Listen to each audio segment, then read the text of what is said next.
Hey everyone, welcome back to Home Library Book Review. Today we present to you another book review on the 48 Laws of Power by author Robert Greene. This book argues that if you manage to charm and deceive your opponents, you will attain the ultimate power. Author states that the better you become at handling power, the better friend and person you will become. We have divided the review in several parts to accommodate all the 48 laws. If you like the video, please give it a thumbs up. And if you are new to my channel, please do subscribe with the bell notification so that you are the first one to receive our videos. So let's get started right away.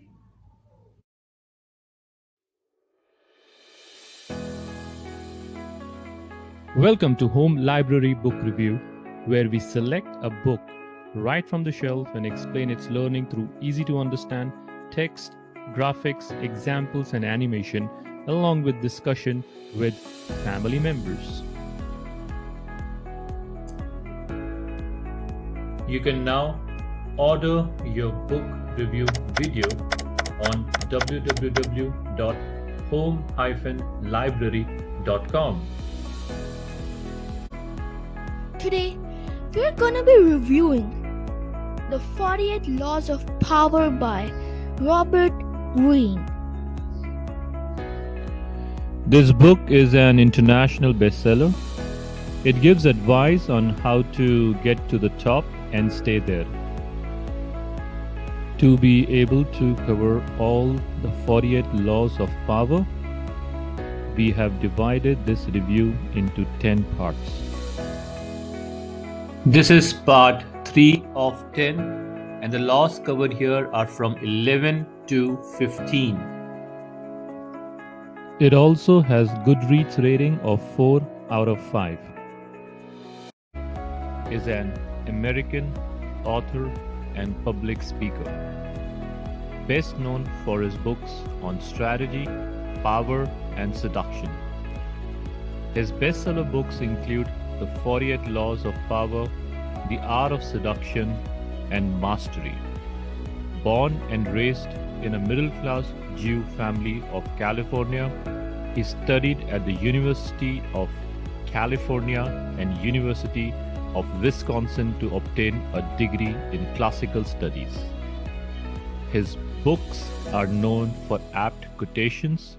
His writing commands a wide array of followers ranging from businessmen, prison inmates, war historians, to musicians of show business. But before we move ahead, Arnav, what do you understand by power? Dad, I think power means ability to do something. Yes, it could also mean capacity or potential or even capability or competence. You know, Arnav, there is a quotation which says, power is neither good or bad, but its user makes it so. Now, I can't wait to review all the laws of power in this book. How about you, Arnav? Sure, Dad, let's begin. Law 11. Learn to keep people dependent on you. To maintain your independence, you must always be needed and wanted. The more you are relied on, the more freedom you have. Make people depend on you for their happiness and prosperity, and you have nothing to fear. Never teach them enough so that they can do without you. The ultimate power is the power to get people to do as you wish. When you can do this without having to force people or hurt them, when they willingly grant you what you desire, then your power is untouchable. The best way to achieve this position is to create a relationship of dependence. The master requires your services. He is weak or unable to function without you. You have enmeshed yourself in his work so deeply that doing away with you would bring him great difficulty, or at least would mean valuable time lost in training another to replace you. Once such a relationship is established, you have the upper hand, the leverage to make the master do as you wish. It is the classic case of the man behind the throne, the servant of the king who actually controls the king. If you create no need for yourself, then you will be done away with at the first opportunity. Someone younger, fresher, less expensive, less threatening will replace you. Do not take such a chance and make others dependent on you. More is to be gained from such dependence than courtesy. He who has slaked his thirst immediately turns his back on the well, no longer needing it. When dependence disappears, so does civility and decency, and then respect. The first lesson which experience should teach you is to keep hope alive but never satisfied. Law 12. Use selective honesty and generosity to disarm your victim. One sincere and honest move will cover over dozens of dishonest ones. Open-hearted gestures of honesty and generosity bring down the guard of even the most suspicious people. Once your selective honesty opens a hole in their armor, you can deceive and manipulate them at will. A timely gift, a Trojan horse, will serve the same purpose. The essence of deception is distraction. Distracting the people you want to deceive gives you the time and space to do something they won't notice. An act of kindness, generosity, or honesty is the most powerful form of distraction because it disarms other people's suspicions. It turns them into children eagerly lapping up any kind of affectionate gesture. Selective honesty is the best employed on your first encounter with someone. We are all creatures of habit, and our first impressions last a long time. If someone believes you're honest at the start of your relationship, it takes a lot to convince them otherwise. This gives you room to maneuver. A single act of honesty is often not enough. What is required is a reputation for honesty built on a series of acts, but these can be quite inconsequential. But once this reputation is established, as with first impressions, it is hard to shake. You see, honesty is one of the best ways to disarm the wary, but it is not the only one. Any kind of noble, apparently selfless act will serve. Perhaps the best such act, though, is one of generosity. Few people can resist a gift, even from the most hardened enemy, which is why it is often the perfect way to disarm people.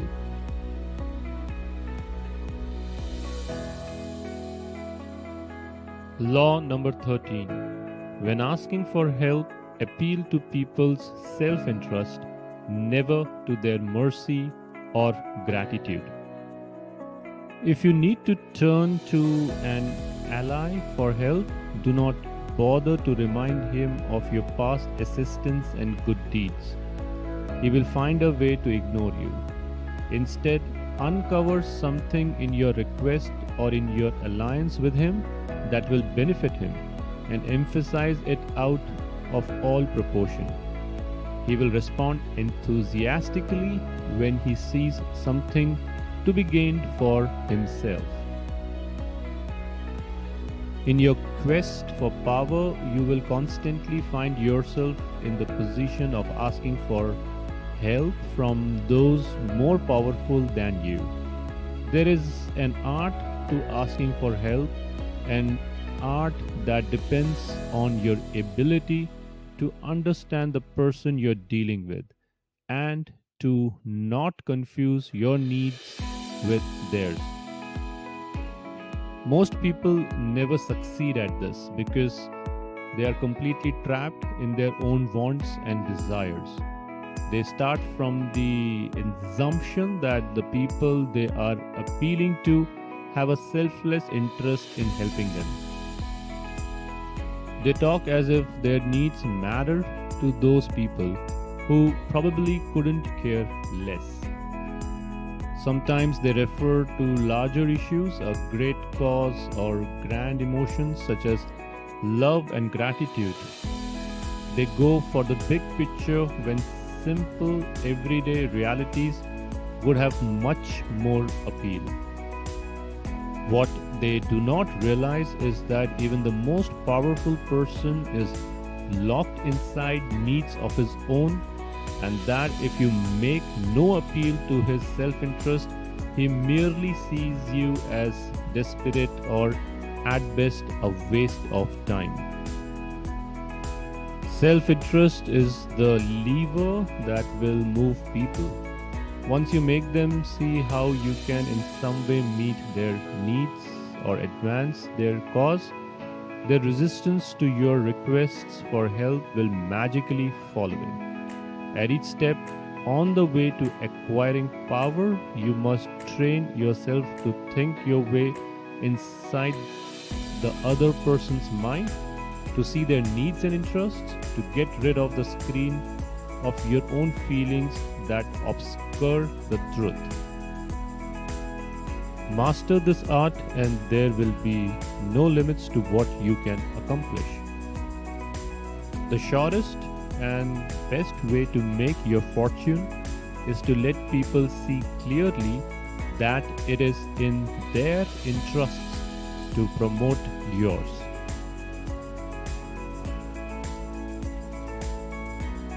Law number 14. Pose as a friend, work as a spy. Knowing about your rival is critical. Your spies to gather valuable information that will keep you a step ahead. Better still, play the spy yourself. In polite social encounters, learn to probe. Ask indirect questions to get people to reveal their weaknesses and intentions. There is no occasion that is not an opportunity for artful spying. In the realm of power, your goal is a degree of control over future events.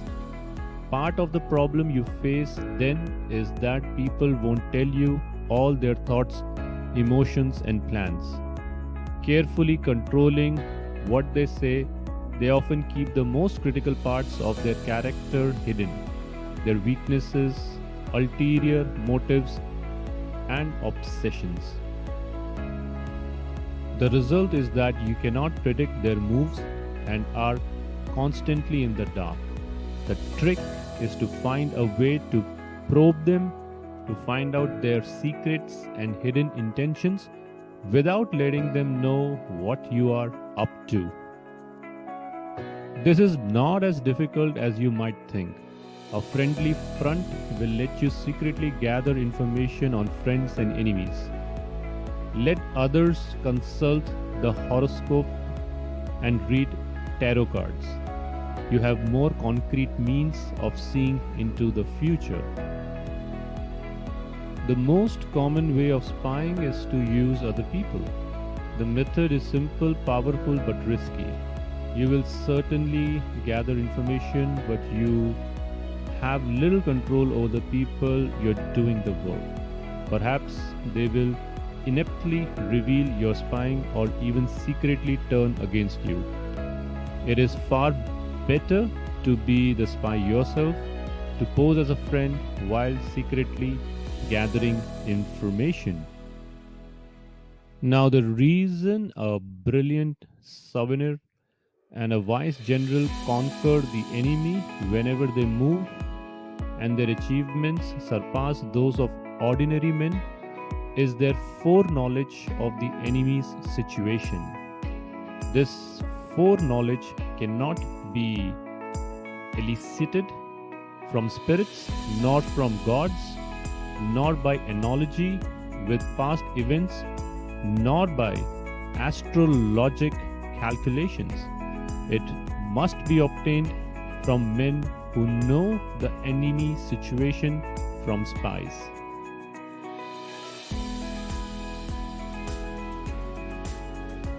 Law number 15. Crush your enemy totally. All great leaders since Moses have known that a feared enemy must be crushed completely. If one ember is left alight, no matter how dimly it smolders, a fire will eventually break out. The enemy will recover and will seek revenge.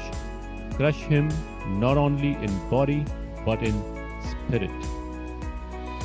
In your struggle for power, you will stir up rivalries and create enemies. There will be people you cannot win over who will remain your enemies no matter what. Such enemies wish you ill. There is nothing they want more than to eliminate you. If in your struggles with them you stop half or even 3/4 of the way, out of mercy or hope of reconciliation, you only make them more determined, more embittered, and they will someday take revenge. They may act friendly for the time being, but this is only because you have defeated them. They have no choice but to bide their time. The solution, however, is have no mercy. Do not take their hatred personally. Crush your enemies as totally as they would crush you. Ultimately, the only peace and security you can hope from your enemies is their disappearance. Once a major victory is achieved, there must be no talk of rest, of breathing space, but only of the pursuit going for enemy again, seizing his capital, attacking his reserves, and anything else that might give his country aid and comfort. If you have only won a partial victory, you will inevitably lose in negotiation what you have gained by war. Let's summarize what we have learned in part 3. Law number 11. Learn to keep people dependent on you. Law number 12. Use selective honesty and generosity to disarm your victim. Law number 13. When asking for help, appeal to people's self-interest, never to their mercy or gratitude. Law number 14. Pose as a friend and work as a spy. Law number 15. Crush your enemy totally. Part 4 coming soon. Please subscribe to the channel and hit the bell notification button so that you're the first one to receive as it comes. In part 4, we will be covering from Law 16 to Law 20. Law number 16. Use absence to increase respect and honor.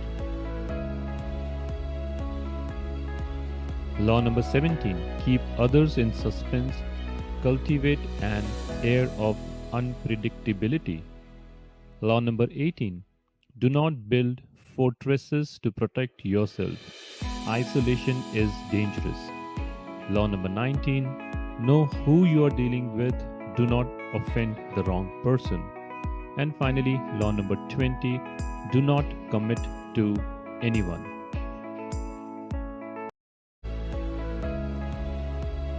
Thank you for watching this video.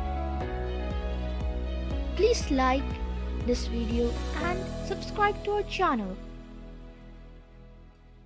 Also press the bell notification button to stay notified about our videos.